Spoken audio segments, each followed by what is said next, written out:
Chapter 16 Putlika Pariksha Introduction Preaching is the most important force to make the life qualitative. Not only that, but it is very important even to get success in different fields of life. There are two ways to acquire, to get preaching or advice. One way is words of preaching or advice, and the second is through the medium of a story. The second way of getting advice is very popular with the common man. For this reason, only in Sanskrit literature, from very ancient time, the tradition of preaching is very old. Such stories are constructed on the basis of some historical character or through the imagination of somebody. And after some time, it becomes public with the lapse of time. Such kathas or stories with a little change in its content and in their forms like a conversation between Bhuj, Kalidas or Akbar Birbal and get circulated, transmitted in the society from person to person. Editing one such very famous story is put in this lesson in very simple language. A banya comes to the court of one king. He has 3 dolls which look quite similar in every respect. Value of all the 3 is different. The banya challenges the court to find out why there is difference in value of the 3 dolls. When out of the courtiers present there no one takes up the challenge, to accept the challenge becomes the responsibility of the minister. The minister observes very minutely the dolls with his sharp eyes and finds out the value of each doll and also its reason. The minister gives a big surprise to everyone in the court by revealing the secret of the lesson is that things may look quite alike, quite similar, but the value of each depends upon its qualitative peculiarity. एकदा एकस्यां नृपसभायां कश्चित् वैदेशिकवणिकः समागतः। तस्य पार्श्वे काष्ठमय्ययः सुन्दर्यः कलात्मिकता आकारेण प्रकारेण भारेण रूपेण रागेण च समानाः 3 पुतलिका आसन्। राजसभायाम् उपस्थितः अशो वणिकता पुतलिका रूपं प्रदर्शयति। नृपतिः स्वकरकमलयोः गृहीत्वा ताः पश्यति। कलात्मिकाः ताः नृपतेः मनः हरन्ति। नृपतिः तं वणिजं प्रशंसति। स्वकीयां प्रसन्नता च प्रकटयति। नृपतिं प्रसन्नं दृष्ट्वा असौ वणिकता केतुं प्रार्थितवान्। ततो नृपतिः वणिजं तासां मूल्यं पृच्छति। तदा वणिक वदति, 3 अपि पुत्तलिकानां मूल्यं भिन्नं भिन्नम् अस्ति।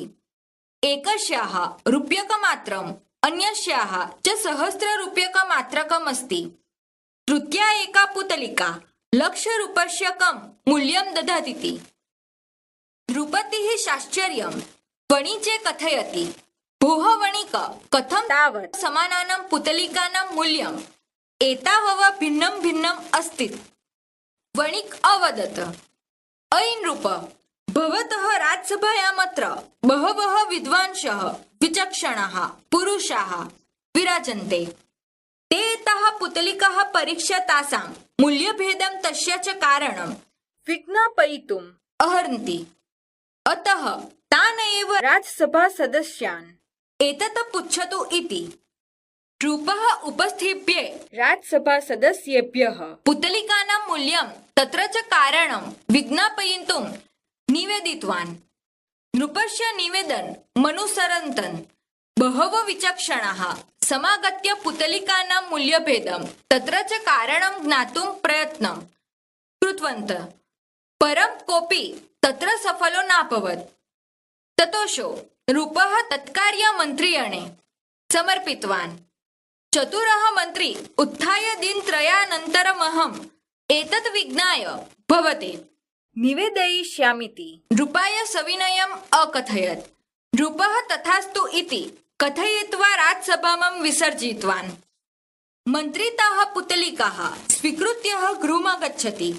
गृहमागत्य परीक्षान्त अपि बुभुक्षितोदपि परिश्रम बुभुक्षां च उपदेश्य सर्वाणि दैननिन्दानि कार्याणि परित्यजता पुतलिकाः सूक्ष्मेक्षिगता परीक्षते। ततः स पुतलिकानां कारणेषु छिद्रमेकं पश्यति। किमर्थमिदं छिद्रमिति चिन्तयतः तस्य मनसि अकस्मादेक विचारः समुत्पन्नः। तमनुसरन्सो पुतलिकां कर्णे एकां शलाकां प्राक्षिपत।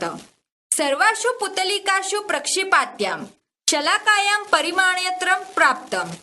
एकस्य पुतलिकाया कर्णे प्रक्षिप्ता शलाका अपरस्मात् कर्णाति बहिः निर्गता। द्वितीयायाः पुतलिकायाः कर्णे प्रक्षिप्ता शलाका मुखात् बहिः निर्गता। तृतीयायाः पुतलिकाया कर्णे प्रक्षिप्ता शलाका उदरं गता, न पुनः बहिः समागता। अनेन प्रसन्नः मन्त्री निश्चिन्तो भूत्वा दिवसं यापयति। तृतीय दिवसे अशो राजसभामुपस्थाय पुतलिकाः प्रदर्श्य क्रमशः मूल्यं विज्ञापयति। तं मूल्यं वणिकं सर्वथा अन्वमोदयत्। ततः आश्चर्यचकितः नृपः मूल्यभेदस्य कारणं पृच्छति। कारणं विज्ञापयन् वणिकं कथयति, हे नृप, मया प्रथमायाः पुतलिकायाः मूल्यं रूप्यकमात्रं कथितं, यतोहि एतस्याः कर्णे प्रक्षिप्ता शलाका द्वितीयकर्णात् बहिः निर्गच्छति। यः जनः हितकरं वचनमेककर्णेन शृणोति, अपरस्मात् कर्णात् बहिर्निष्कासयति, तस्य मूल्यमपि रूप्यकमात्रं भवति। द्वितीयायाः पुतलिकायाः मूल्यं सहस्ररूप्यकमात्रं कथितं, यतोहि एतस्या कर्णे प्रक्षिप्ता शलाका मुखान्निगच्छति। एकः जनः हितकरं वचनं कर्णाभ्यां शृणोति, तदनन्तरमसौ ततः हितकरं वचनं परेभ्यः उपदिशति, परन्तु स्वयं तत्र न प्रवर्तते। एतादृशस्य जनस्य मूल्यं सहस्ररूप्यमात्रं भवति। तृतीयायाः पुतलिकायाः मूल्यं लक्षरूप्यकं कथितं, यतोहि एतस्याः कर्णे प्रक्षिप्ता शलाका उदरं गता, न प्रत्यावर्तते। यः जनः हितकरं वचनं कर्णाभ्यां शृणोति, तदनन्तरं मशो ततः हितकरं वचनं स्वमनसि स्थापयित्वा स्वजीवने यथा प्रसंगम तथा परिपालयति। एतादृशं जनस्य मूल्यमधिकं स्यादिति विचार्य अस्य मूल्यं लक्ष्यरूप्यकात्मकम् निर्धारितमस्ति। समानानां पुतलिकानाम् अस्माने मूल्ये इदं तात्विकं चिन्तनं निहितमस्ति।